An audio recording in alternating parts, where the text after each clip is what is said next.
The imaginative power of evolutionists is not limited to fictional drawings and models.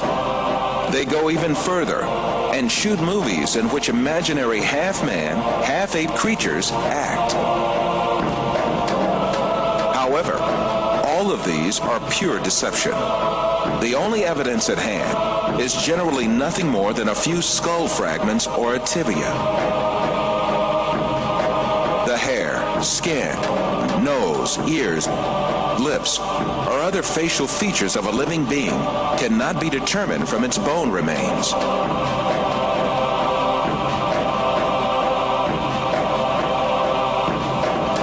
Evolutionists shape these soft tissues, which leave no trace in the fossil, to suit the purposes of their theory, and produce imaginary reconstructions in their workshops.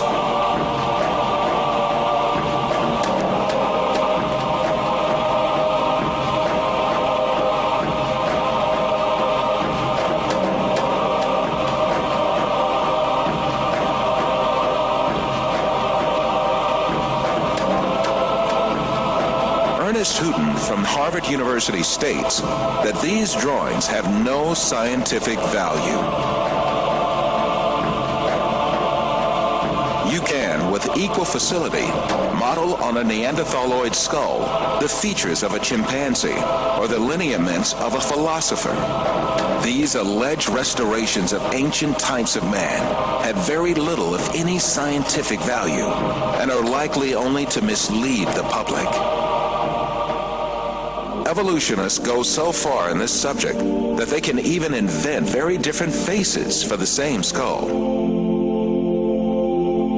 The three entirely different reconstructions made for the fossil called Zinjanthropus is a famous example showing how persistent evolutionists are in producing these false masks. Evolutionists engage not only in drawing and modeling tricks, sometimes they commit deliberate forgeries. The most famous of these frauds is the Piltdown fossil, introduced in England in 1912 by an evolutionist named Charles Dawson. This fossil was presented as the most important transitional form between ape and man and was displayed in museums for more than 30 years. Experts who re-examined the fossil in 1949 discovered that it was a forgery that had been produced by attaching an orangutan's jaw to a human skull.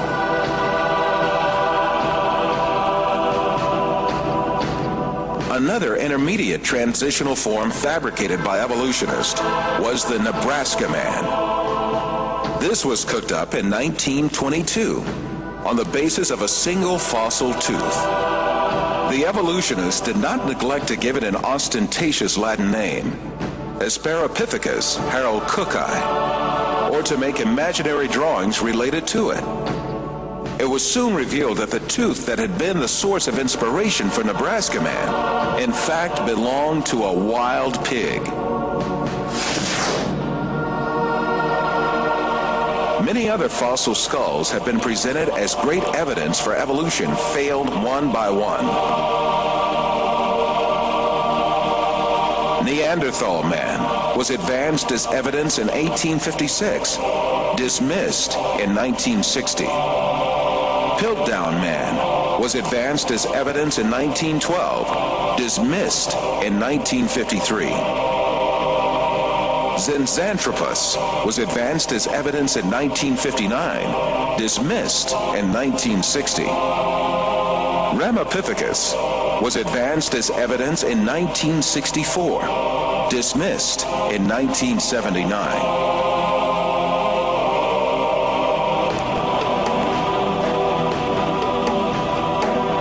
Despite all these facts, these skulls are still presented to the public through the media and in some evolutionist textbooks as if they were scientific facts. In many countries, an important part of the society supposes that evolution is a proven fact. a great deal of this so-called evidence of evolution, much of which has been dismissed by evolutionists themselves, is still presented to school children in their textbooks, where they are depicted as the ancestors of man.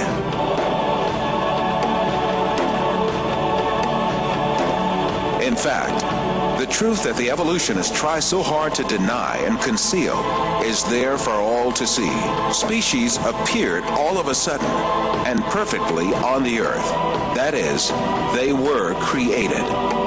The divine creator, ruling over the whole of nature, created all kinds with their unique and perfect traits. That divine creator is Allah, the one and only God. He is the Lord of the heavens, the earth, and all that is between them.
As my knowledge of science grew, 25 years ago, in basically a flash, I came to the conclusion that the universe is so perfectly made and everything so perfectly matches together that there must be God and only one God. So I accepted there is God, but I was not looking for a religion. I thought all religions are wrong. Christians say this is one.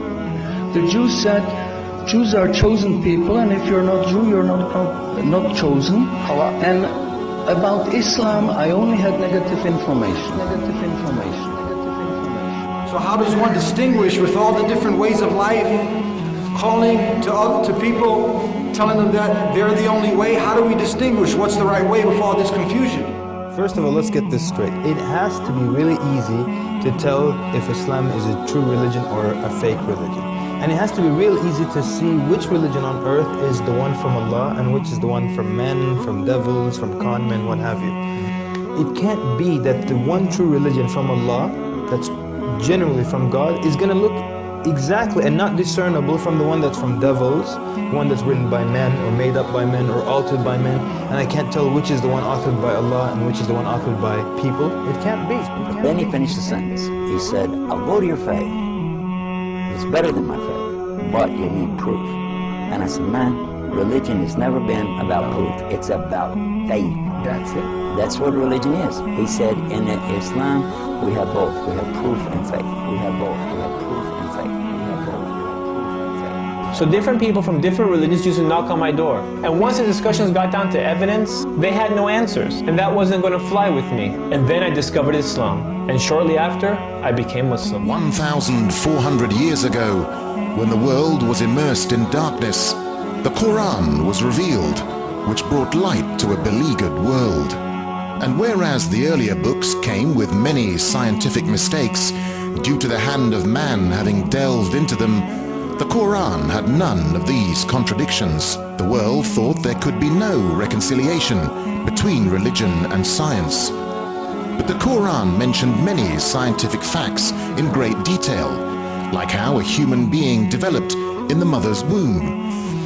As a medical doctor, particularly attracted to natural sciences and physiology, I must confess that in 1972, when I read the Quran in the original text for the first time, these data concerning man were those which impressed me most. Muhammad could not have known these facts about human development in the 7th century because most of them were not discovered until the 20th century. Muslims and others are justified in concluding that these facts could only have been revealed to Muhammad by the one who knows all about us, not only about how we developed, but how we live and function. And described other scientific facts which amaze the world's renowned scientists. Actually, I'm very much impressed by finding true astronomical facts in Quran. Thinking of many of these questions and thinking where Muhammad came from, he was after all a Bedouin. I think it is almost impossible that he could have known about things like the common origin of the universe, because scientists have only found out within the last few years, with very complicated and advanced technological methods, that this is the case. Let me go straight to the second argument, which is about the miraculous nature of the Quran. The Quran being a signpost to the transcendent. What I mean by this is that the Quran can only be best explained by the fact that it is a divine book. And I'm going to use the inimitability of the Quran for this. Now, what do I mean by inimitability? What I mean by inimitability is that the Quran cannot be emulated, reproduced, matched or copied with regards to its literary and linguistic features. But since Prophet Muhammad, peace be upon him, is the last messenger that was sent to mankind, isn't it fair that his message, the miracle that came with him and his message be preserved till the end of time, so that humans can still make that judgment call whether this miracle and message is in fact man-made or divine, man-made or divine, man-made. And then when I was maybe about 1/3 in Quran, I remember telling my wife, you know, this Muhammad, he must have been a very smart, very intelligent man, because this book is very clear, very logical, very easy to follow, and there are no contradictions. But then as I read later, I suddenly saw a scientific fact which I knew was only discovered in the 20th century. So immediately I saw that Muhammad is not the author of the Quran, that Muhammad is a messenger sent by God to give the Quran to mankind. Muhammad is a messenger sent by God to give the Quran to mankind.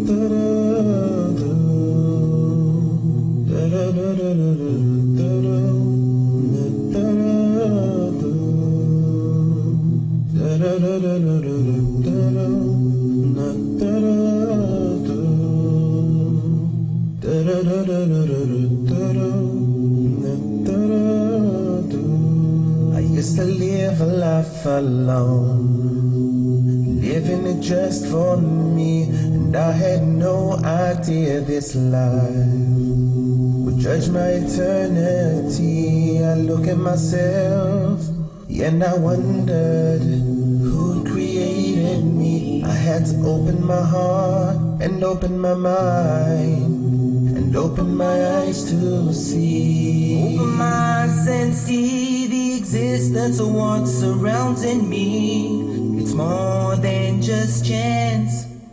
It's more than just coincidence. You look around and see the earth, the moon, the sun, and the sky. A beautiful creation of Allah. So how could you deny? How can you deny the oneness of Allah?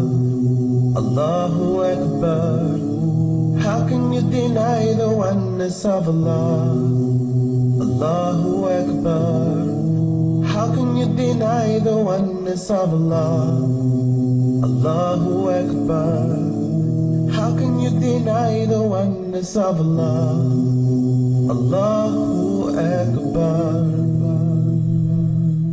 Lift your head and look up above, and you see it so clearly. The stars that glitter all around, the birds that fly over me. I see the rain fall from the sky, and see a seed become a tree. Lift the veil from your heart, worship Allah and you succeed. You surely will succeed. Open my eyes and see the existence of what's surrounding me. It's more than just chance. It's more than just coincidence. The air that I breathe, the food that I need, the plants and the trees, the sun and the seas, you and me, everything you see. So how could you deny? How can you deny the oneness of Allah? Allahu Akbar. How can you deny the oneness of Allah? Allahu Akbar. How can you deny the oneness of Allah? Allahu Akbar. How can you deny the oneness of Allah? Allahu Akbar.